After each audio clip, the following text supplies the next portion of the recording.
The province is considering weighing in on municipal bike lanes as Ontario is fighting to remove them from some city streets.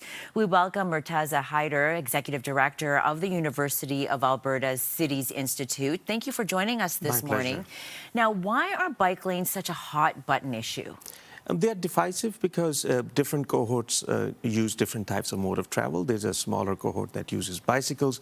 There's a much larger cohort that drives or are passengers. And then in the middle are the public transit users. And when they have to share space or give up space for one or the other, then it creates friction. Now, you just recently testified in the trial in Ontario on behalf of the province. Correct. What did you say while you were on the stand? So well, it's a deposition, so you don't stand in front of the judge, but you are questioned by the lawyers, and I submitted a report and then was questioned on the report. Basically, I was asked to look at the impact on traffic. And I studied the segments of Bloor Street and University Avenue where protected bike lanes were placed. And I was tasked to determine whether there was an increase in congestion or travel times. And what my findings were, using city data, not my own data, but the City of Toronto's data, that there was an increase in travel time and it caused more congestion in those segments that I studied. Now, what do you say to people who think that the bike lanes are too expensive for how much use they get?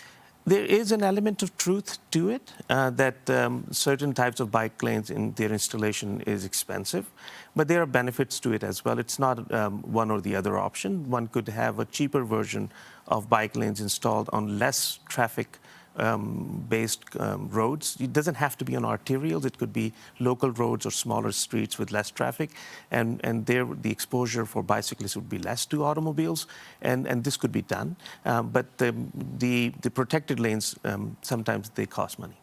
Well, how much do they cost, really, when we're talking about dollar figures? Very difficult to say. It always depends upon the layout, the access and egress, who else is on the road, how many protections you have to provide. Are you taking one full lane, or are you just taking a portion of the lane?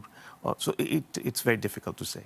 How do bike lanes factor into Edmonton's growing population and our current city layout? Well, it's too early for me to say this because I just joined in June, but I can say that based on the data that we have been looking at, and I rely on census data, and I've been looking at census data for 30 years, bicycles as a mode of travel to work is a very small portion. It's usually 1% to 2% of all work trips are based on bicycles. And even in cities that have much better weather or climate like Victoria, it never becomes a dominant mode of travel. It remains on the periphery.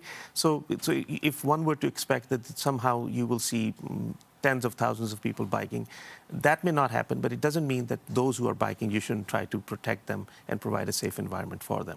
Now that you're based here in Edmonton, run through how your research will go when you're surveying the city of Edmonton and the impact of bike lanes. So what we will do is we actually will start monitoring the bicycle volumes, and the city of Edmonton is already doing it. I've looked at the data.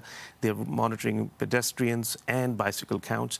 And what we will do is we'll try to get data from other data vendors and see how travel times changed before and after. We can even go to the Edmonton Transit Service and see how their bus timings along the routes where bicycle lanes were put in, to see how the bus timings change. If the bus timings remain the same, then you have an argument it doesn't affect. But if bus timings were such that it took longer for the buses to ply through the streets where bicycle lanes were put in, then you have the evidence that it contributes to higher or longer travel times.